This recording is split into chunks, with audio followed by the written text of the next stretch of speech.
sniper legendaris. Setiap kesatuan militer pasti memiliki penembak runduk alias sniper. Personel ini memiliki kemampuan menghabisi musuh menggunakan senapan dari jarak jauh secara tersembunyi. Istilah sniper telah muncul tahun 1770-an. Itu sebenarnya berawal dari kata snipe, sejenis burung yang sangat sulit untuk didekati dan ditembak. Akhirnya, orang yang mahir memburu burung ini diberi julukan sniper. Indonesia memiliki sniper yang namanya masuk daftar kelas dunia. Tatang Koswara, sniper atau penembak runduk TNI AT juga disegani dunia. Dalam buku sniper yang ditulis Peter Brooksmith, Training, Teknik dan Weapons, Tatang Koswara yang merupakan penembak runduk TNI AT menjadi satu di antara penembak dengan rekor terbaik di dunia. Nama lelaki ini disejajarkan dengan sniper legendaris dunia. Misalnya Simo Haiha, Lyudmila Pavlichenko dan lainnya. Menurut Smith, apa yang dilakukan Tatang saat menjalani misi tempur khususnya di Timor Timur tidak berbeda dibandingkan dengan apa yang dilakukan para sniper kelas dunia lainnya. Tatang mencetak rekor 41, di bawah Philip G. Morgan yang merupakan pasukan khusus AS dengan rekor 53, dan Tom Ferran, seorang marinir AS. Badannya masih tegap kendati usianya sudah 67 tahun, demikian pula bahasa tubuhnya yang sangat militer. Itu kesan ketika pertama kali bertemu pada Januari 2014. Sosok legendaris sniper kelas dunia, Peltu Purn TNI Tatang Koswara, merupakan veteran Perang Timor Timur.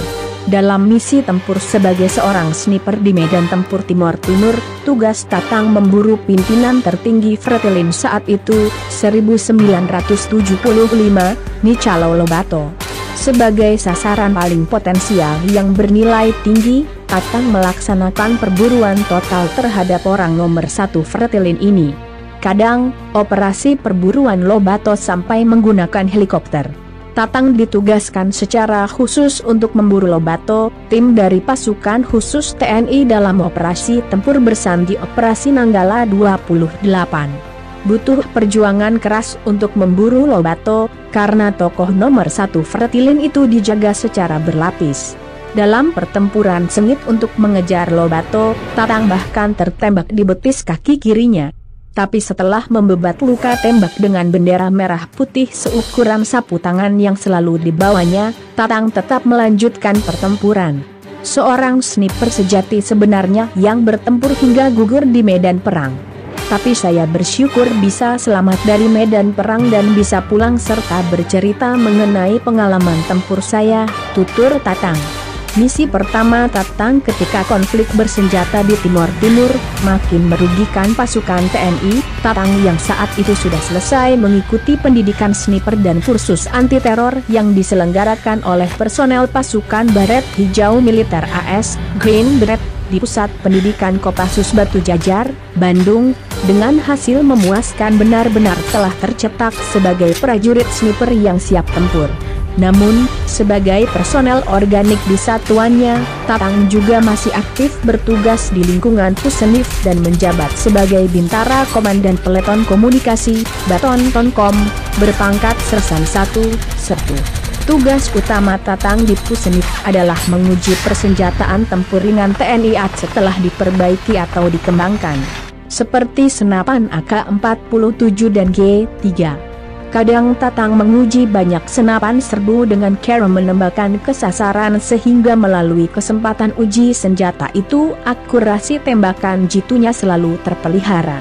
Tatkala tiba di Timor Timur pada 1977, Tatang yang membawa lengkap perlengkapan tempur sniper sudah gatal untuk segera bertempur bersama para sniper dari satuan Kopassus. Waktu itu perlengkapan tempur yang dibawa seperti pakaian kamuflase, senapan andalan Winchester M70 yang sudah dilengkapi peredam, teleskop untuk keperluan tempur siang dan malam, peluru-peluru kaliber 7,62 mm yang dibuat khusus oleh AS, dan senapan serbu AK-47 sebagai wahana untuk melancarkan raid. Tapi, tugas awal Tatang, seperti diperintahkan Kolonel Edi Sudrajat sendiri, ternyata hanya mengawal dan Satgas Pamungkas itu yang dalam perannya sebagai dan Satgasus juga harus turun ke medan tempur. Pengawal pribadi pengawalan Tatang terhadap Kolonel Edi pun waktu itu bersifat pribadi. Dalam artian, jika Deni Satgasus itu diserang musuh, Tatang harus siap sebagai tameng hidup dari terjangan peluru. Tugas sebagai pengawal pribadi dan Satgasus itu lama-lama membuat Tatang kurang berperan maksimal sebagai seorang sniper yang baru lulus dari didikan Green Beret. Apalagi sesuai dengan doktrin pendidikannya, seorang sniper bukan hanya bertugas melaksanakan pengawalan tapi harus mampu menembus wilayah musuh secara senyap untuk melaksanakan misi intelijen.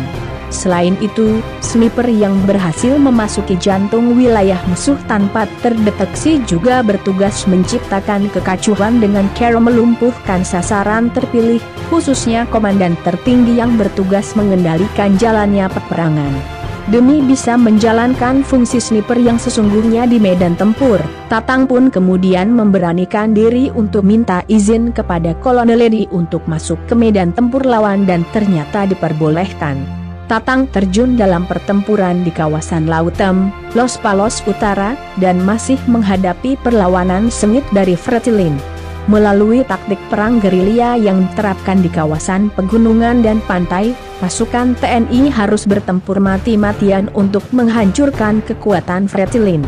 Tatang untuk pertama kali menembak mati targetnya yang bertempur menggunakan senapan otomatis dalam pertempuran terbuka di Lautem. Tembakan awal yang sempat menguncang jiwanya karena dia ternyata telah membunuh manusia. Tapi karena Tatang menyadari bahwa di medan perang seorang tentara hanya mengenal doktrin dibunuh atau membunuh, untuk menjatuhkan sasaran tembak berikutnya ia sudah merasa biasa. Kill 49 orang. Satu di antara misi tempur Tatang yang menghasilkan kill hingga 49 korban adalah ketika Tatang bertempur untuk mengadang serangan pasukan Fretilin di kawasan Remeksio, 1977. Medan tempur Remeksio yang bergunung dan terletak di belakang kota Dili memang dikenal sebagai kuburan bagi pasukan TNI mengingat begitu banyak prajurit yang gugur. Satu peluru untuk diri sendiri sebelum berangkat ke medan perang di pegunungan Remeksio, yang terletak sekitar 30 km dari kota Dili, Tatang membekali diri dengan senapan Winchester M70 berperedam suara lengkap dengan 50 butir peluru kaliber 7,62 mm berwarna putih. Sesuai doktrin pelatihan sniper Green Beret, setiap sniper yang bertugas perang diperintahkan membawa 50 peluru. Sebanyak 49 peluru untuk musuh, sedangkan satu peluru yang tersisa untuk snipernya. Melalui doktrin latihan sniper, Tatang ditekankan lebih baik seorang sniper mati bunuh diri daripada tertangkap musuh. Prinsip menyediakan satu peluru untuk menembak dirinya sendiri, itu sebenarnya tidak asing di kalangan pasukan khusus. Pasukan legiun asing Perancis misalnya, juga memerintahkan untuk menyisakan satu peluru untuk dirinya sendiri daripada menyerah lalu ditangkap musuh dan disiksa habis-habisan. Pasukan Jepang pada Perang Dunia Kedua juga punya prinsip sisakan satu peluru untuk dirinya sendiri atau lebih ngeri lagi, sisakan satu granat untuk dirinya sendiri dan mati berkeping-keping bersama pasukan musuh yang mengelilingi. Dengan misi tempur one way ticket itu, Tatang sudah paham apa yang harus dihadapi. Oleh karena itu ia sering membawa foto keluarga dengan alasan kalau harus gugur di medan tempur, ia merasa mati di tengah-tengah keluarganya. Strategi tempur perangkat tempur lain yang dibawa Tatang adalah teropong siang dan malam, radio komunikasi, senapan serbu AK-47 untuk kepentingan bela diri, obat-obatan sekadarnya, makanan tahan lama untuk 2 hari berupa geplak, tepung padat, pakaian kamuflase. Tapi dalam misi di daerah paling rawan ini, Kolonel Edi menyertakan seorang pengawal dari Kopassus, Letnan Ginting yang membekali diri dengan senapan serbu AK-47 dan teleskop. Mendapat pengawalan dari seorang prajurit yang masih muda dan hanya mengenakan pakaian tempur warna hijau loreng itu, Tatang justru merasa terganggu karena bukan merasa sedang mengawal tapi justru harus melindungi pengawalnya. Dalam misi tempur seorang sniper berdasar didikan dari Green Beret, sniper memang perlu ditemani seorang spotter. Peran spotter atau observer bertugas sebagai partner yang juga berkemampuan sniper dan dilengkapi senapan penembak jitu. Antara sniper dan spotter juga harus sering latihan bersama sehingga kerjasama di medan tempur lebih mudah, termasuk ketika harus berkomunikasi menggunakan bahasa isyarat. Seorang spotter yang dibekali senapan serbu juga harus siap melaksanakan raid dalam kondisi terdesak sehingga dukungan tembakan yang dilancarkan spotter bisa memberikan kemungkinan partnernya selamat. Dalam kondisi paling mendesak, spotter bahkan harus bersedia mengumpankan dirinya sebagai sasaran tembak sehingga rekannya bisa menjalankan tugasnya secara maksimal. Secara psikologis Tatang juga terganggu karena pengawalnya berpangkat lebih tinggi, perwira, sedangkan dirinya berpangkat sertu, bintara.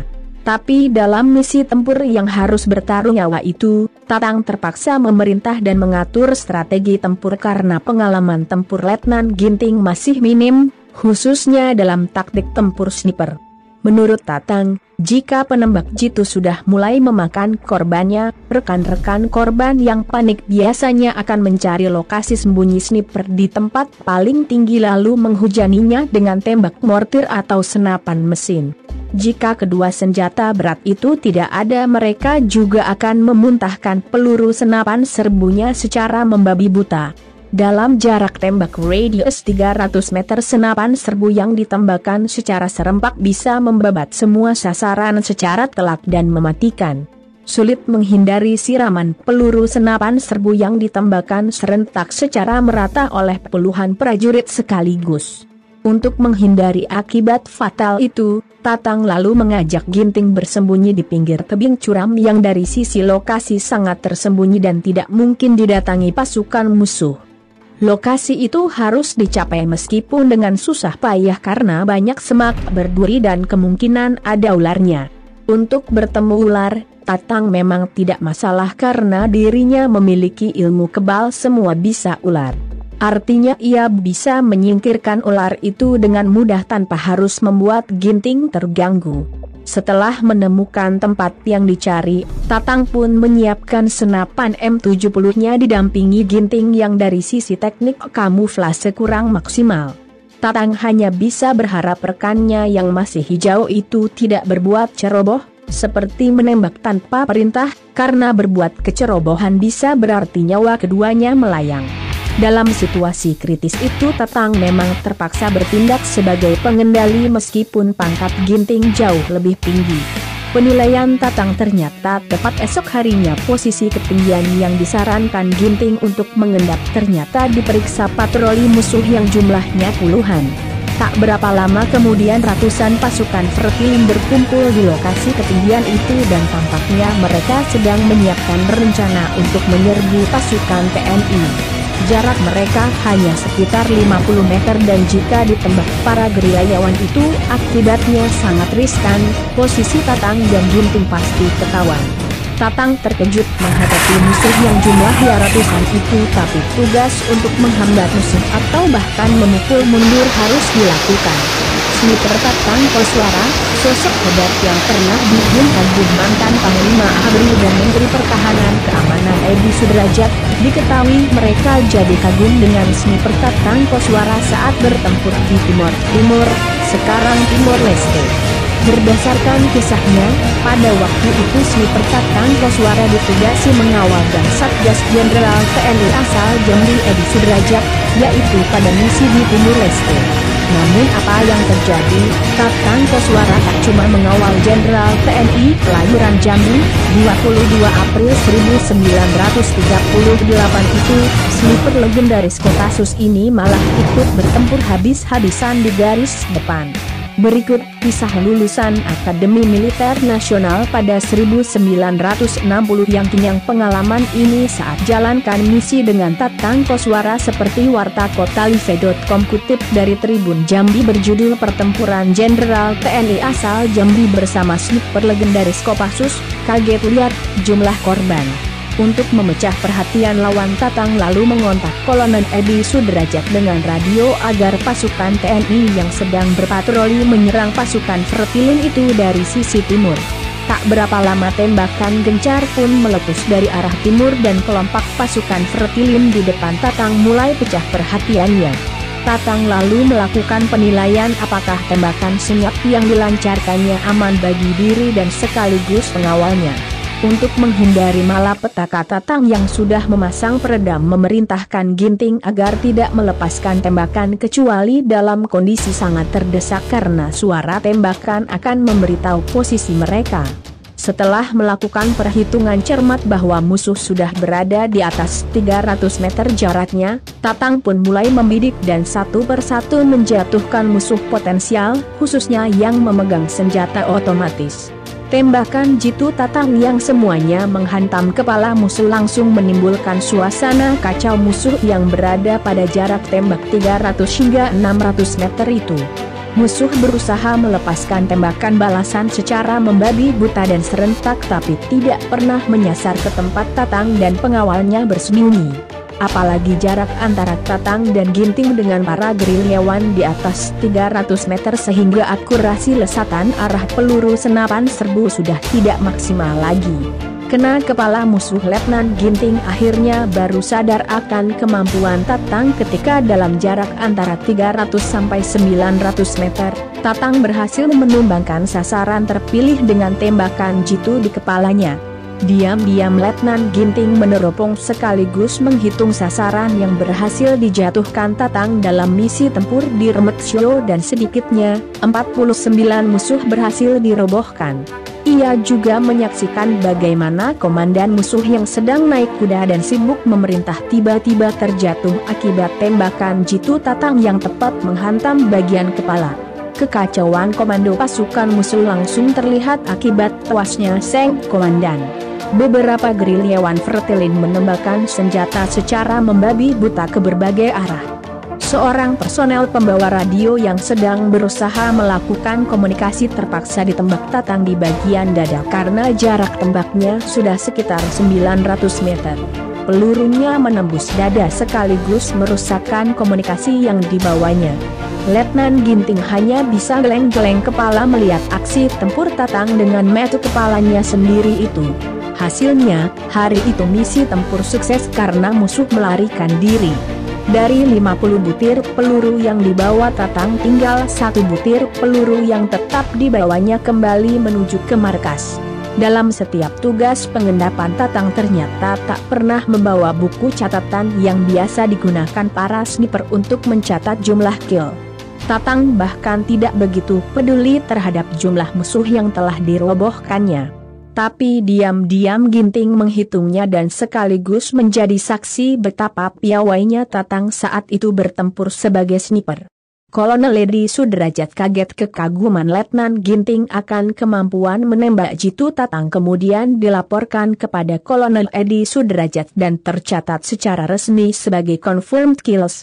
Kolonel Edi Sudrajat yang selanjutnya mengetahui tentang kepiawaian Tatang hanya bisa berkomentar, "Kamu benar-benar gila." Berdasar bahan tercatat inilah ketika seorang penulis buku sniper asal AS, Peter Brook-Smith, lewat bukunya bertajuk Sniper, Training, Techniques and Weapons, St. Martin Press, New York, tahun 2000 memasukkan prestasi Tatang sebagai sniper kelas dunia dengan confirmed kills sebanyak 41.